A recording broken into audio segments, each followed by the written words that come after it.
Delhi times में आपका स्वागत है। मैं असरार अहमद। इस वक्त मैं प्रेस क्लब ऑफ इंडिया में मौजूद हूं और मेरे साथ राज डॉक्टर अम्बेडकर जी हैं। हम इनसे जानने की कोशिश करेंगे कि संविधान सुरक्षा आंदोलन के तहत आप लोग क्या क्या काम कर रहे हैं, क्योंकि अभी किसान आंदोलन चल रहा है। जी, संविधान सुरक्षा आंदोलन इसलिए बनाया गया क्योंकि देश की पार्लियामेंट बेकाबू हो चुकी है, अपोजिशन चुप बैठी हुई है। अपोजिशन दरअसल ये काम हमारा नहीं है, ये काम अपोजिशन का था कि जो भी कानून बन रहा है उसका विरोध आप संसद के अंदर करो, लेकिन अपोजिशन बात नहीं कर रही है।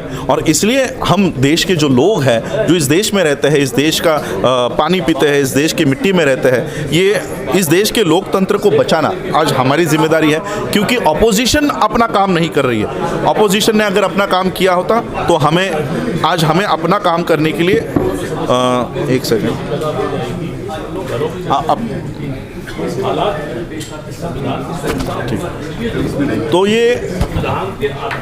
तो संविधान सुरक्षा आंदोलन वो सारे मुद्दे उठा रही है जो इस देश के लोकतंत्र के खिलाफ है, इस देश के संविधान के खिलाफ है। वो सारे आंदोलन इतना दिन हो गया है, किसान आंदोलन चल रहा है, लेकिन अभी तक सरकार झुकने के लिए तैयार नहीं है। सरकार कह रही है कि ये किसानों के हित में ये कानून लाया गया। किसानों के अगर हित में होता तो किसान, और एक दो किसान नहीं, लाख लाख किसान विरोध कर रहे हैं। और ये किसान बिल आपने कभी अपने एजेंडा के ऊपर, मैनिफेस्टो के ऊपर कभी ये बात नहीं रखी थी। अगर आपको किसानों के हित के बारे में आज सोचना होता तो आप वो मैनिफेस्टो में पहले बता देते।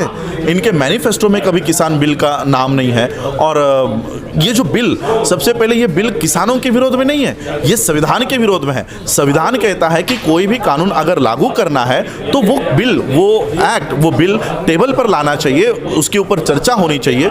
ये बिल कभी बना ही नहीं, ये डायरेक्ट डिक्लेयर कर दिया गया। ये बिल संसद में नहीं बना है, ये बिल बना है मुंबई के एंटीला में, ये बिल बना है नागपुर के शाही उनका जो हेडक्वार्टर है, ये आरएसएस के हेडक्वार्टर पे बना है। ये सिर्फ डिक्लेयर करने का काम इस देश के प्रधानमंत्री ने किया है, ये बिल पार्लियामेंट में नहीं बना है। सर, प्रधानमंत्री जी कहते हैं कि एमएसपी था, है और रहेगा, लेकिन तो इसके लिए भरोसा क्यों नहीं हो रहा है? इसके लिए कानून बनाए, भरोसा क्यों बने? 15 लाख का भी तो आपका भरोसा लोगों ने किया था, नौकरियों का भरोसा लोगों ने किया था। तो क्या नौकरियां देश के लोगों को मिली है? क्या 15 लाख लोगों को मिले हैं? तो ये जुमलेबाजी है। अगर इनके मन में खोट नहीं है तो फिर एमएसपी का कानून क्यों नहीं बनाते? फार्मर लॉ का कानून बना रहे हो, लेबर लॉ का कानून बना रहे हो, तो एमएसपी के लिए कानून बनाने में दिक्कत क्या है? सर, जो हमला हुआ राकेश टिकैत, उसको कैसे देखो? देखो, ये इनकी बहुत पुरानी स्ट्रेटेजी है। जब शाहीन बाग चल रहा था तब भी गोलियां लेकर, बंदूक को लेकर ये घुस गए थे। ये आंदोलन जब कर रहे हैं, ये डर गए हैं, ये डर में वो प्रतिक्रिया दे रहे हैं। और राकेश टिकैत हो या संयुक्त किसान मोर्चा हो, ये सभी लोग अब अपने दिशा की ओर बढ़ते जा रहे हैं। तो ये इस तरह से हर्डल्स आने वाली है। सर, आप मेरी दिशा की तरफ बढ़ते जा रहे हैं, लेकिन आंदोलन से तो सरकार को कोई फर्क नहीं पड़ रहा। आंदोलन से सरकार के ऊपर फर्क नहीं पड़ रहा, लेकिन सरकार पड़ रही है, यानी सरकार गिर रही है।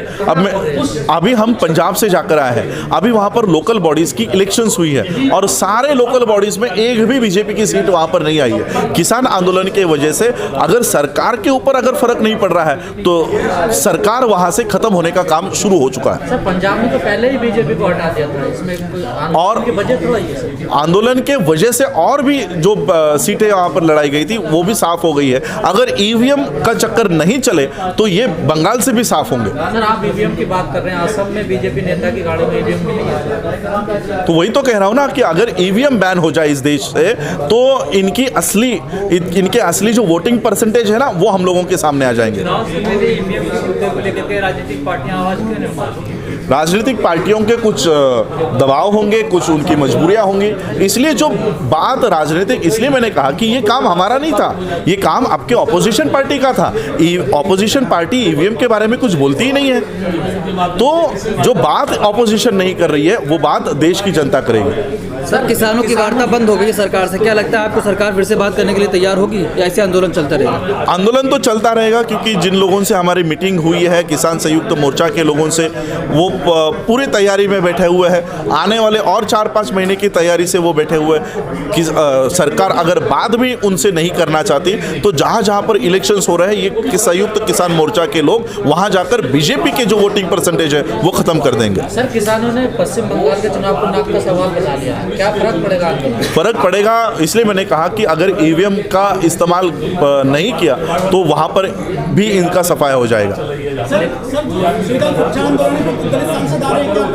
नहीं, हम किसी सांसद को नहीं ले रहे। ये अगर सांसद अगर अंदर बात करता है तो हमारे मंच पे आ सकता है, अगर वहाँ बात नहीं करता और यहाँ आकर बात करना है तो ऐसे सांसदों की हमको कोई ज़रूरत नहीं है। सर ये बताइए क्यों नहीं, जो पार्लियामेंटेरियन है क्यों नहीं आवाज़ उठा रहे हैं सर मोदी के खिलाफ, भाजपा के खिलाफ क्यों नहीं बोल रहे हैं? देखिए, एक तो इनकी कोई मजबूरियाँ आ रही होंगी या इनके पीछे कोई ईडी और सीबीआई लगाने की धमकियाँ दी होंगी। तो जो लोग, हमारी यही मांग है कि आपको अंदर बात करनी चाहिए थी, वो आप अंदर नहीं कर रहे हो। अपोजिशन का काम आज देश की जनता को करना पड़ रहा है। 3-4 महीने हो गए देश के किसान अपना काम छोड़कर, घर बार छोड़कर रास्तों के ऊपर बैठे हैं। तो क्या हमने सरकार इसलिए चुनकर दी थी कि हमको अपना काम धंधा छोड़कर रास्तों पे आना है?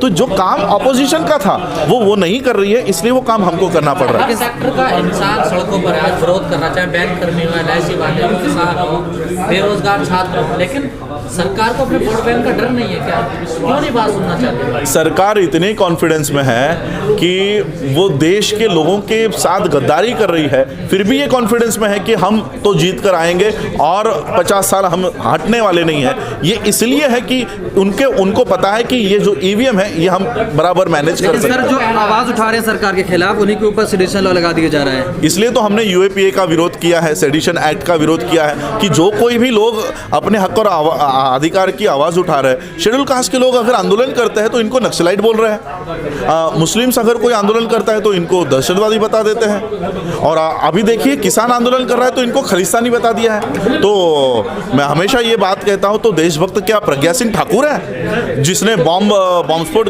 ये किया और आज वो बेल पर है, वो मुक्त भी नहीं हुई है? तो क्या देशभक्त प्रज्ञा सिंह ठाकुर हुई? नहीं सर, ये गांधीनगर को मिलत टाइम्स को आपकी ज़रूरत है, हमारी आप माली मदद करें।